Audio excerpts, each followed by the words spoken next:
Hello friends, welcome back to my channel restore. আজকে হচ্ছে নবমী, আর নবমীতে আমি একটা ছোট মিনি ব্লগ করেছিলাম তোমাদের জন্য। যাচ্ছি হচ্ছে ভাই আর বন্ধুরা সব একসাথে মিলে ঠাকুর দেখতে। তো যাই হোক, যেমন ভাবা তেমন কাজ। আজকে আমরা বেরিয়ে একটা বাসে উঠে পড়েছি, একদিকে ভাই একদিকে বন্ধু, মাঝখানে আমি স্যান্ডউইচ হয়ে গেছিলাম। প্রথম ডেস্টিনেশন ছিল নাকতলা উদয়ন সংঘ।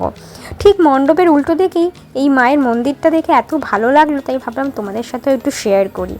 তারপর এই যে উল্টো দিকে হচ্ছে প্যান্ডেল, ভীষণ সুন্দর অভিনব কায়দায় আর কি। ওদের থিম ছিল অর্পণ, তো সেটাকেই ওরা ফুটিয়ে তুলেছিল। মণ্ডপের বাইরেটায় পুরো সব গোত্র দিয়ে একটা খুব সুন্দর ওয়াল করেছিল, আর ভেতরটা তো জাস্ট অসাধারণ ছিল। দেখতেই পাচ্ছ কি সুন্দর। আমি আর কথা বাড়াবো না, তোমরা জাস্ট এই ফিলটাকে একদম মন থেকে ফিল করো।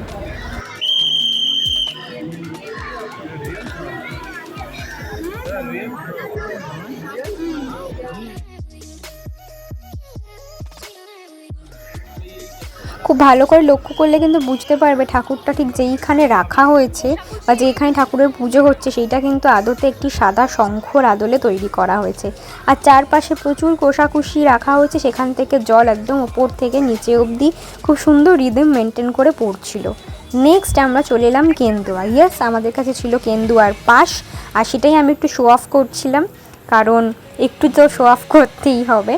জোকস অ্যাপার্ট, যাই হোক চলো ভেতরটায় যাই। এটাও কিন্তু খুব সুন্দর একটা ফ্লোটিং দুর্গা ঠাকুর, খুব ফেমাস হয়েছিল। তো এবারও আমি আর বেশি কথা বাড়াবো না, জাস্ট ভেতরের ফিলটা তোমরা মন থেকে ফিল করো।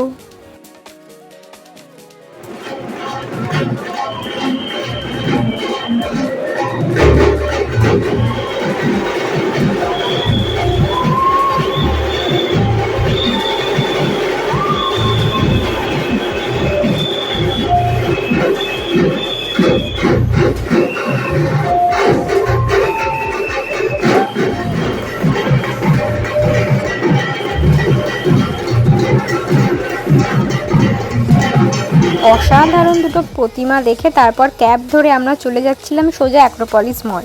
এই যে দেখতেই পাচ্ছ অ্যাক্রোপলিস মলে চলে এসেছি, আমরা একটু ফ্রেশ হয়ে নিলাম। তারপর আবার এখান থেকে যাব রাজটাকা নবোদয় সঙ্গে। এইখানেরও আমাদের কাছে পাস ছিল, দেখতেই পাচ্ছ পাশের জেনারেল লাইন কতটা ভিড়।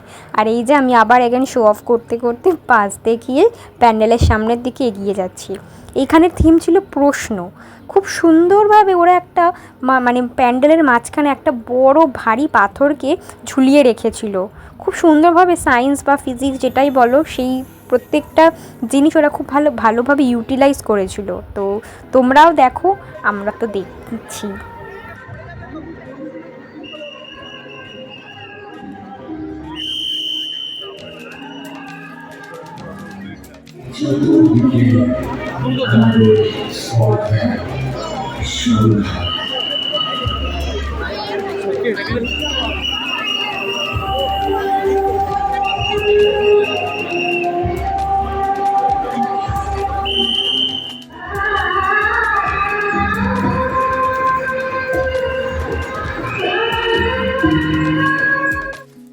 ঠাকুরের ওভারঅল স্ট্রাকচারটা আমার কাছে বেশ অন্যরকম লেগেছিল। যেহেতু ভিআইপি লাইনে ছিলাম, তাই হাতে অনেকটা সময় নিয়ে বেশ ফাঁকায় ফাঁকায় ঠাকুরকে দর্শন করছিলাম।